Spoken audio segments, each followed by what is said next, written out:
Alright, part 3 of our mirrorless discussion here, because that's what this is turning into. This isn't really a review of anything. The J1 has spurred this, though, because we're really honing into what the issues are with these mirrorless cameras. The first point that I'd like to reiterate is the problem is there's no choices. Okay, every company, Samsung, Nikon, Pentax, Olympus, Panasonic, they're all making mirrorless, interchangeable lens, point-and-shoot cameras. Okay? Nobody, if Fuji had made the X100 an interchangeable lens camera, maybe we'd be getting somewhere. Because that camera's kind of interesting looking. I've never shot with one, but you know, that's getting closer to the mark. Okay? So, but what we're after is a smaller camera that's capable. All right? Interestingly, I've got the old venerable Pentax MX out on the table again. Kind of fascinating how tiny this thing really is for a film camera. Okay, I mean, check that out. It's really not much bigger than the J1. Okay, and that's got a mirror in it. And it takes film. Okay, that's kind of interesting. But notice also, that's just a 50mm 1.4 lens. Look at the size of the lens. And that's really a very interesting concept. And that's why Nikon went with a 2.7 crop sensor. Okay, it's the lenses. All right, there's two components to shrinking your camera system. Number one is the camera body. And Sony has proven you can put an APS size sensor into something just absolutely teeny tiny. I mean, the Sony Nex cameras, this battery charger is bigger than most Sony Nex cameras, okay? I mean, ridiculous, all right? The Nex cameras are super small. Way cool. Nothing wrong with that.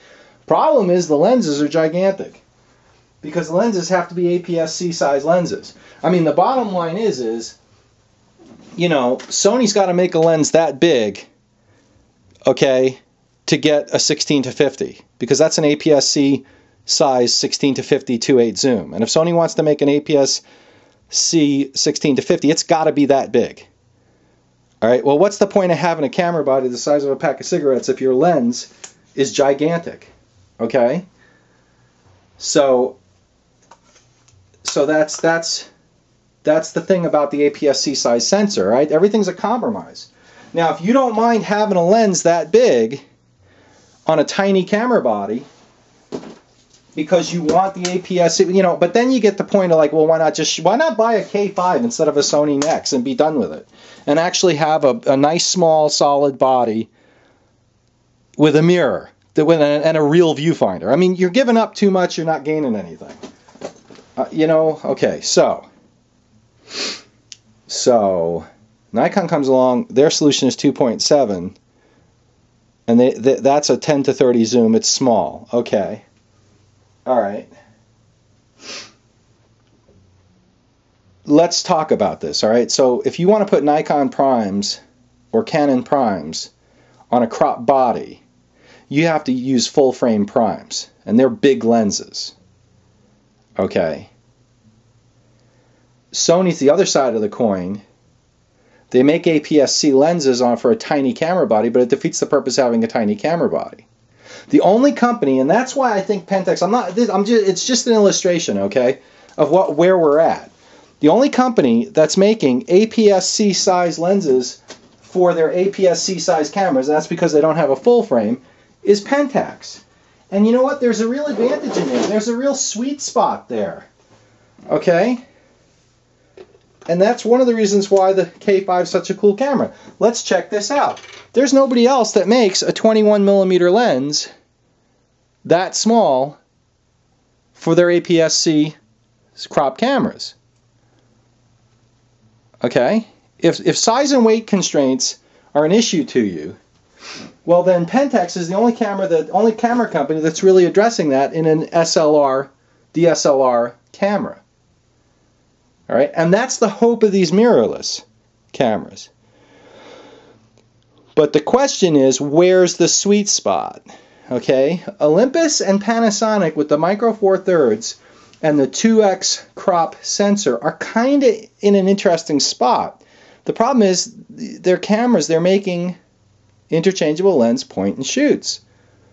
Olympus and Panasonic, okay, everybody's got the interchangeable lens point and shoot market covered. It's time to make something a little bit more professional. All right, that's what I'm on about. So now that I've hammered that home, let's talk about the J1. Okay, fantastic camera. All right, rotate the zoom lens to extend the lens. Okay, we'll do that. No memory card, that's okay. We'll go to the menu and focus mode, area mode, vibration reduction.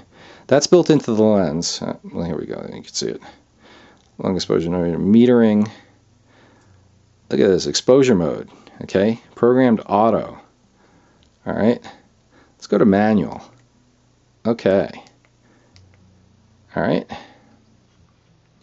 There we go. Okay, there's our meter on the side.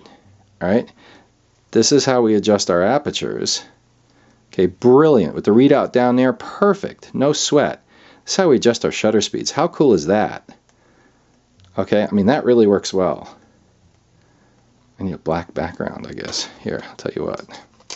There you go. Now you can see it. So we adjust our shutter speeds this way, right? And then our apertures this way. That's brilliant. And our meter readouts here. So go back to the menu. Aperture priority. All right, there's your apertures.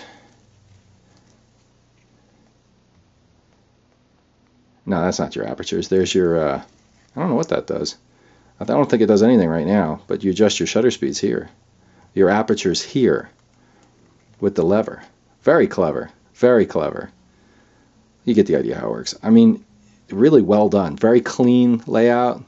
It's got a grid screen I turned on. Really good stuff. So, quick movie mode right there. So, yeah, the J1. I mean, really impressive. You know, but let's get back to reality though. It's still a point and shoot with interchangeable lenses. Okay, it's the best one I've used so far. It's better than the G3. Okay, image quality is impressive. I mean, the shots I've seen so far are pretty good. But it's still an interchangeable lens point and shoot. And I think the whole system's going to be that way.